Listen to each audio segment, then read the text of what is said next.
You're listening to The World at 8 with Lynne Mozart.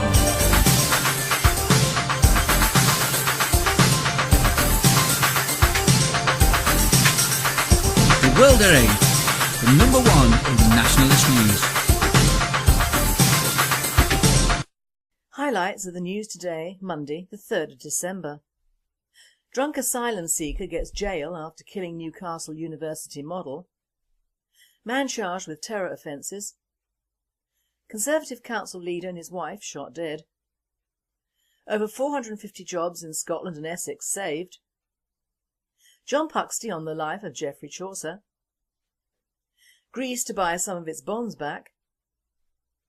Majority in Dutch Parliament moved to scrap law making it a crime to insult God.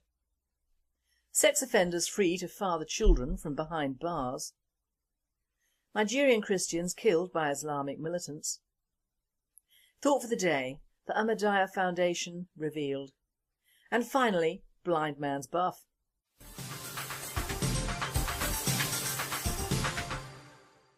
UK news.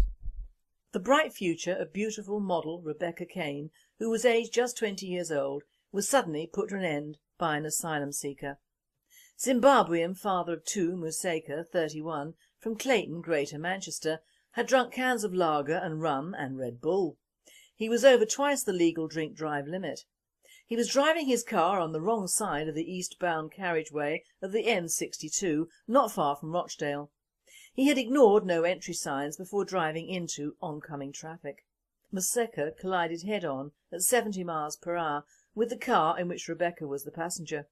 He had ignored the warnings from a broken-down motorist who shone his torch and waved his arms to attract his attention. Rebecca, who had a massive future in modelling and was very popular at university, was not wearing a seatbelt in the back of the car driven by her friend Parvinder Singh. Museka was given an 8-year sentence for driving over the limit with no insurance and no valid driving licence. Museka came to Britain in the year 2000 when he claimed asylum. He was allowed to stay until his case was to be reviewed 16 years later in 2016. A World Date reporter comments, "Only in this country can a man be taken in, not deported after an earlier offence, given enough money to buy a new car, drink himself almost insensible and take this vehicle out non-insured or taxed and kill someone. And he gets 8 years. Deportation immediately doesn't even fit the bill." A 26-year-old man from East London has been charged with possessing terrorist material following an investigation by Metropolitan Police officers. Asfour Ali of Scott Street, East London, faces 4 counts of possessing documents or records likely to be useful to someone planning or committing an act of terrorism. Police say he has been released on conditional bail. The Conservative Council leader for the Chrome Award in the North Norfolk Council, Keith Johnson, aged 58, has been found dead along with his wife Andrea, aged 44, outside their home. Neighbours alerted police who found the couple dead at the scene. Forensic teams are searching the scene until mystery of the shooting is revealed. One of his neighbours commented that Keith Johnson kept a shotgun for conservation reasons at his home, but no conclusion has been made whether that was the weapon used in the shootings. Police say they are not on the lookout for any suspects for the incident. There is speculation that it was a murder-suicide. Raytheon in Glenroth awarded £25 million Ministry of Defence contract to build a laser guidance system for RAF Tornado and Typhoon fighter jets. The new laser system allows laser-guided precision for bombs to find their targets with deadly accuracy.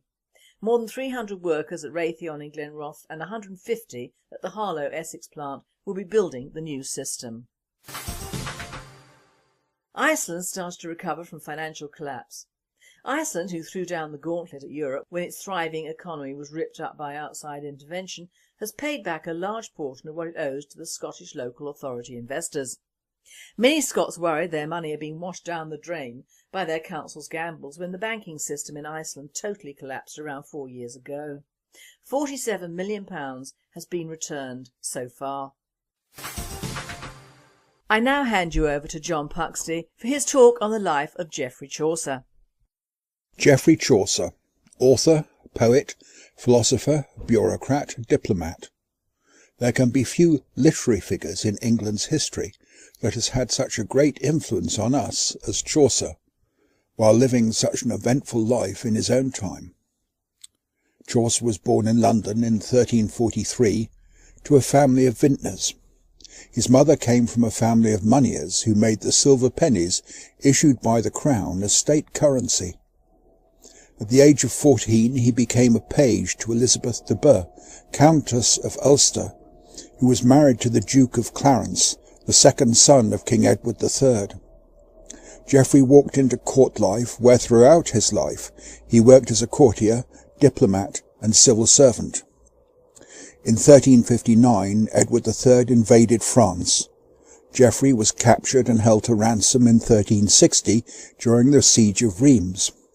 The king paid £16 for his ransom. After this episode he worked as a royal messenger in France and Spain. In 1366 Geoffrey married a lady-in-waiting and had 4 children with her. In 1370 he wrote his first literary work, The Book of the Duchess, based on Blanche, the late wife of John of Gaunt, who had died in 1369.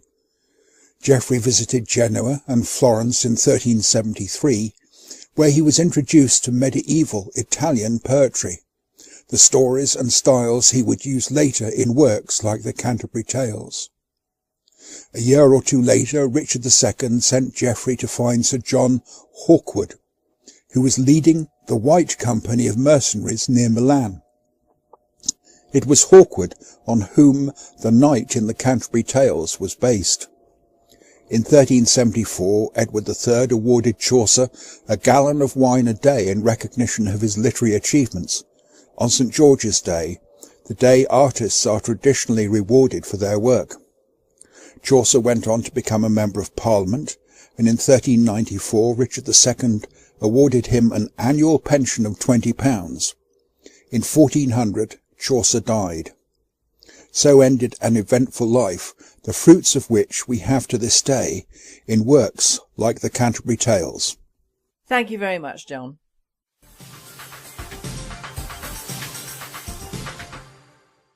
European news. Greece has come up with an idea to help its failed economy. The Greeks are trying to buy some of their bonds back in a Dutch auction. The idea of the buyback is to try and stop their debt from expanding. If all things work well for the Greeks on their buyback plan and they achieve their spending limit of €10 billion, they could buy 60% of the outstanding debt. This could net them a saving of nearly €40 billion. Amsterdam. The Almighty will have to defend his own name from now on. Dutch Parliament has accepted a motion that will scrap a law making it a crime to insult God. A majority of parties said Wednesday the European Union nation no longer needs the law, which hasn't been invoked in the past half-century. The movement to decriminalise blasphemy gathered strength in the last decade amidst a national debate about the limits of freedom for speech.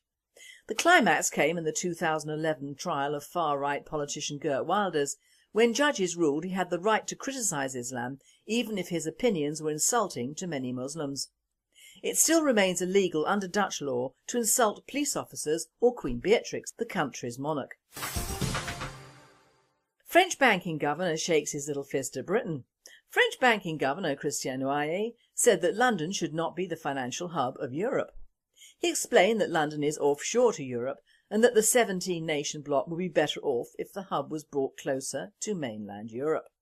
He went on to say, London should be stripped of its status of Europe's main financial hub, and added that Euro business should be done in the Euro area, obviously meaning that we still trade in pound sterling, and that it should be on the European mainland to manage its own currency.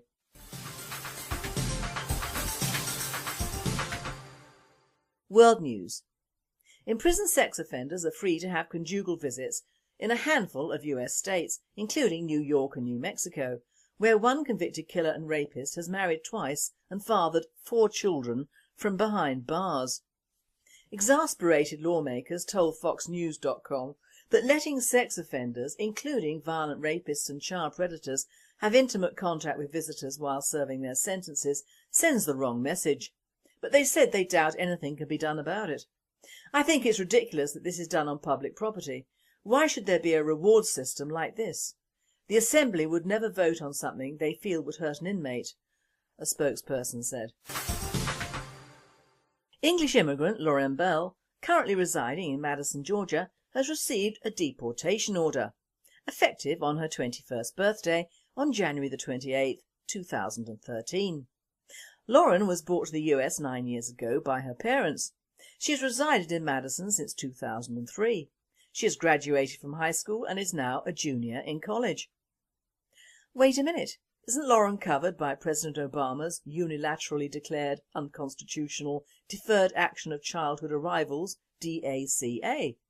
After all, DACA was designed for young people who were under the age of 31 on June the 15th, 2012, and Lynne qualifies. Come to the United States before their 16th birthday and Lynne qualifies. Have continuously resided in the United States between June the 5th, 2007 and the present.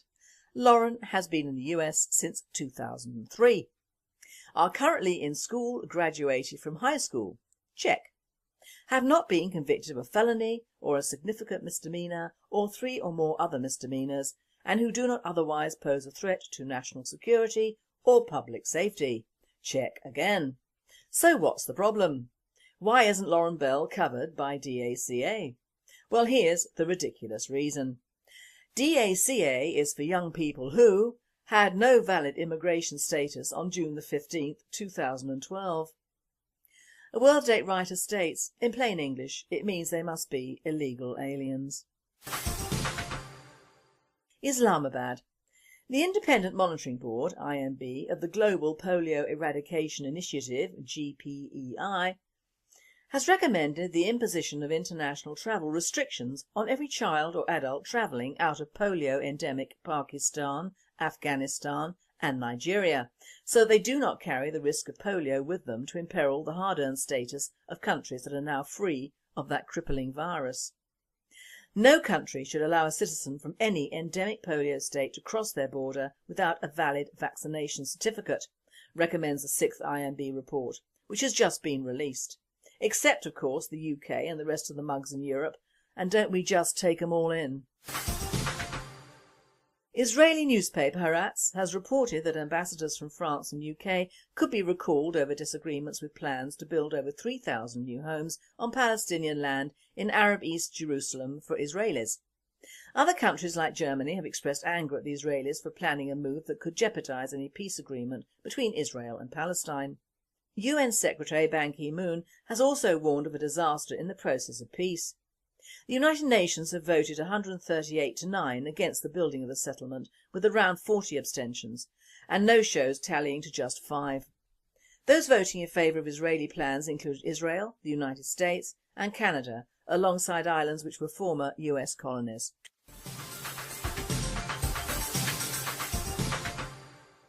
Thought for the day. The Ahmadiyya Association revealed. Now, when I received the invitation to the new Ahmadiyya Foundation complex in Surrey, courtesy of a member who lives near them, I was intrigued. I had visited this huge complex before when the South East region held an officers' meeting last March, and plans were already underway for its sale to this huge Islamic concern. So I was interested in how they worked and what had been done within this huge 30-acre conference centre and hotel site. I had already covered the probabilities of the sale of this in the previous World Date programme, and will be doing an in-depth report on this foundation for the website. But first, my thoughts. I went along as a private person and incognito as regards my political affiliations and also those of my sponsor. On entering the formerly beautiful grounds, it was obvious that whatever the AF Ahmadiyya Foundation had achieved within the property, the gardens had definitely taken the last place. The whole of the site that I could see was covered in leaves and generally unattended, so therefore no work by local gardeners had been undertaken since the sale. We were met in the car park by a charming young man who I would later discover was a student. We were taken into the main entrance of the conference centre, which is the newish modern building. There were many identically dressed men in northern Indian style, both older who were teachers and younger who were the students. All very polite, charming and smiling. I could not fault them on their hospitality, and neither would I. There was a large reception area set up for the locals who had been invited to meet and be greeted by members of this Islamic sect. Their literature was beautifully produced and in uniform with itself. The message of the Ahmadiyya sect of Islam is that love for all and hatred for none, which of course allayed the fears of most of the very nice middle-class Westerners who attended. I had done my homework on this foundation some time ago, so was not entirely surprised by what I found. What I found might surprise some of my listeners, but we always aim to inform, not denigrate just for the sake of doing it. Now this sect is an offshoot of the Sunni Muslim ethos, and they include all the religious prophets in their texts and addresses. This is a quotation from a visit from an Ahmadi to an audience in Japan. We Muslims would not be Muslims if we did not believe in all the earlier prophets revealed by God, which means that God is one for all these people. Many of the prophets are mentioned by name in our holy book. These include Adam, Noah, Abraham, Moses, Jesus and many others. Then came the perfect prophet Muhammad. It is clearly mentioned in our holy book that the prophets mentioned are not the only ones. This means that Buddha may be one of the prophets.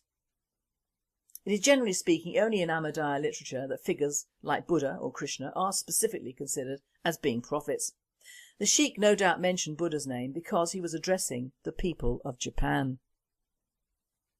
Now, without going into the realms of Islam, this Ahmadiyya sect was founded in northern India by the first promised Messiah or Khalifa, Hadrat Mirza Ghulam Ahmad, in 1889.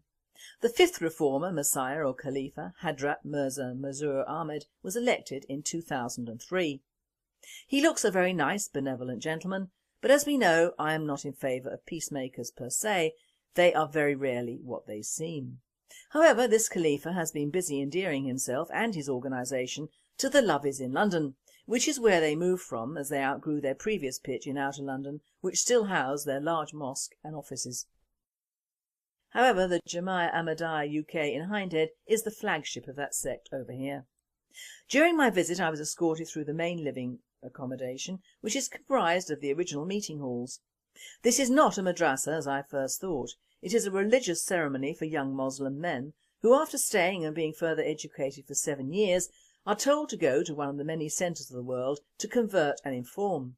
Alias, they are Muslim missionaries, similar to the Mormons, and in some ways their creed is similar. All of the first year students, fresh from CSEs or whatever, bunk down in multiple dormitories, very well laid out with an olive green blanket covered bed, a wardrobe and a desk for studying. Further up on the scale, the more senior students receive a double room and the most senior have single occupancy. It is all very clean and ordered.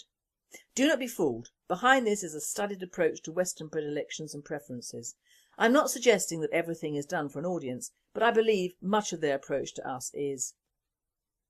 The members of this sect are persecuted in their own lands. Many thousands of Ahmadis were killed in the 1953 Lahore riots and the 1974 anti-Ahmadiyya riots, and May 2010 saw attacks on Ahmadi mosques in Lahore. 1974 was the largest killing of Ahmadis. Also, in the main part of the original hotel there are 2 huge rooms which are mosques, and these apparently can accommodate many hundreds of people, and they can come from all over the Surrey or UK. It's not confined to just the students that are there. I congratulate them on their willingness to do an open house to locals. It was a clever move, beautifully done and operated. We were shown around, given a talk on Islam, shown a video of the peace conference I will be commenting on later. Food and drink were given free, as was any questions on their sect. Of course, the fact that Islam is a friendly religion was centre to most conversations. To my knowledge, no one even brought up the terrorist atrocities, the wars abroad, massive immigration from these countries, etc, etc.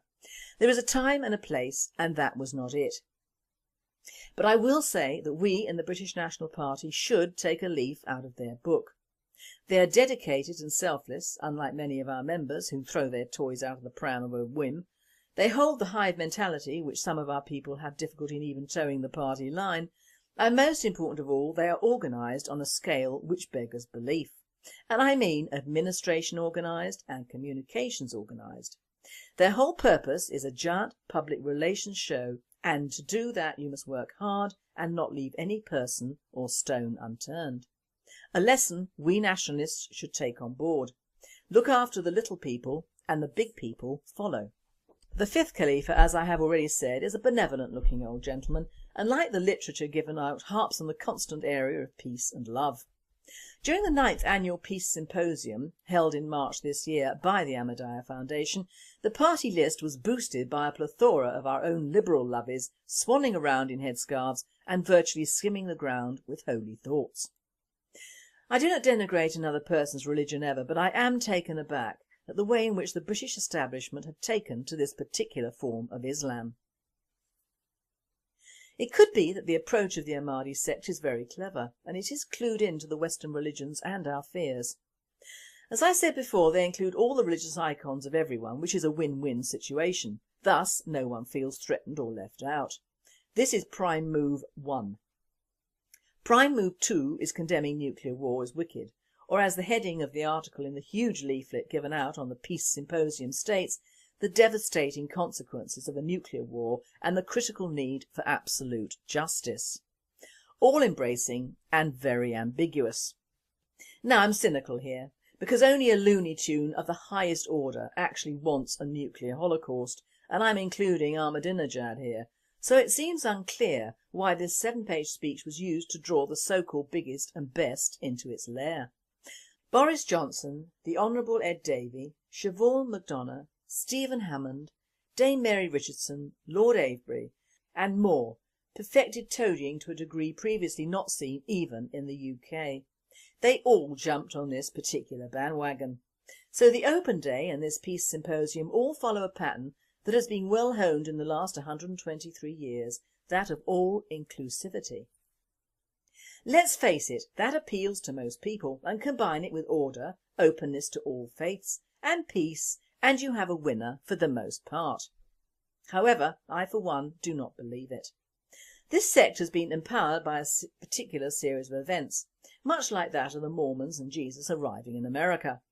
One of the main points of their crusade in Europe and mainly Christian countries is that Jesus did not die on the cross. He was not the Son of God, but a prophet. He survived crucifixion and travelled to Kashmir in northern India, where he was buried, and the burial site has now been found. I did ask if there had been any carbon dating, but of course the coffin is not allowed out of Kashmir for testing. Now combine this with the usual quest for peace in our time, plus the unspoken message of conversion to Islam and the spread of Islam itself in its original form. In one leaflet it reads, "The duty of Muslims is to convey the true message of Islam to others." This, along with the lines that read, "There are no punishment for blasphemy, freedom of religion and equality for men and women," and you start to wonder exactly what religion they're talking about. I just leave the listener with the convergent ideals of peace, with killings of their own fellow Muslims of admittedly different sex, blasphemy in which children are arrested for playing with pages of a book, freedom of religion with the killing of Christians and burning of their churches, and equality where women are killed because they've been raped. Now make no mistake, the Ahmadiyya sect is growing, and is growing fast. In fact, they are outgrowing all their original sites and are building huge mosques all over the world, including the largest mosque in Western Europe, which is in Morden, Surrey, the UK. They are ambitious and follow the prophecies of the promised Messiah on the foretold expansion of his community and the blessings of the expansion of Islam that has continued through his successive Khalifas. So the true message is expansion of Islam, and if one has to use other religions and be all-encompassing, that is just a road through which to pass to greater things. Massive funding and acceptance in the UK and abroad merely fuel the basic fire, which is a caliphate of Europe in its entirety. I have tried to find out who funds this organisation because it is very well funded. Lord Tariq Ahmed, ex-vice chairman of the Conservative Party, is one of their own. You'll find a lot of news on their charitable and Muslim status, but their finances are not so open. They stress they are at odds with Saudi and the Wahhabis, but who knows. Make no mistake, despite the openness and the friendliness, that message is clear, if only in the fact that they invade other countries, albeit peaceably, and construct many large edifices in Allah and Muhammad's name. They amass huge amounts of money through humanitarian grounds which go to promote the same cause as that of the hate clerics, that of Muslim in its most fundamental and dangerous form. Signs on London buses of Muslims for peace do not detract but merely put the average Joe Public's mind at rest, if indeed he even notices it. Rather more for Joe Public to notice would be the fact that in the areas that the Ahmadiyya Foundation built and presumably live, namely Birmingham, Huddersfield, Bradford, Leicester, Cambridge, Oxford, Glasgow, Manchester, Hartlepool, Sheffield, Hounslow and Southall, it is unwise to go out if you're a non-Muslim at night, or to have a dog, or display pigs in a window, or be a vulnerable young girl. You see, where I have the problem with this religion is not in what it states or writes, but more in what actually occurs in the real world and in this country where a large number of Muslim immigrants occupy our land. I personally cannot equate the charming young man I met with the young predatory Muslim men who have groomed and raped our girls for years. I cannot understand the message of the nuclear holocaust when it might be a Muslim pressing the button. I cannot get the message of peace and tolerance when it is the Muslims who technically invade non-Muslim countries and seek to change what they find in whatever name. I can, however, understand the pull of their writings to the uninitiated, but how many people will know the truth before the twin evils of apathy or laziness reduce us to second-class citizens in our own country? Beware the peacemakers, I stress more than ever. They are not what they seem. Man has not been at peace since he evolved, despite hundreds of religious and civil cults and rules and governments. Like the scorpion, it is not in our nature.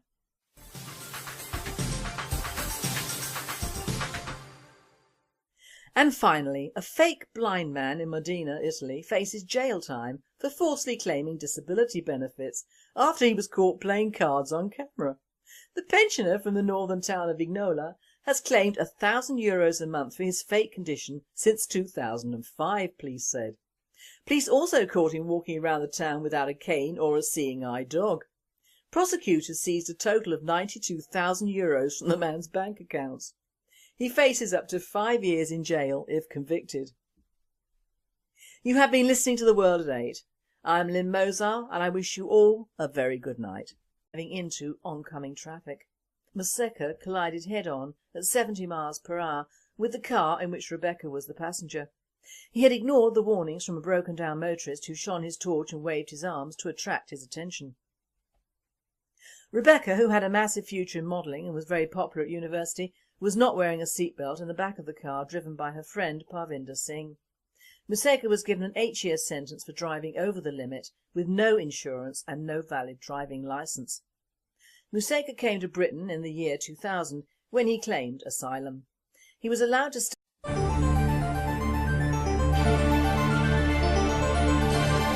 You're listening to The World at 8 with Lynne Mozart.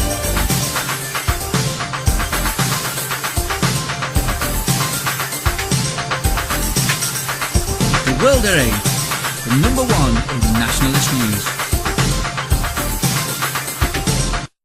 Highlights of the news today, Monday the 3rd of December. Drunk asylum seeker gets jail after killing Newcastle University model. Man charged with terror offences.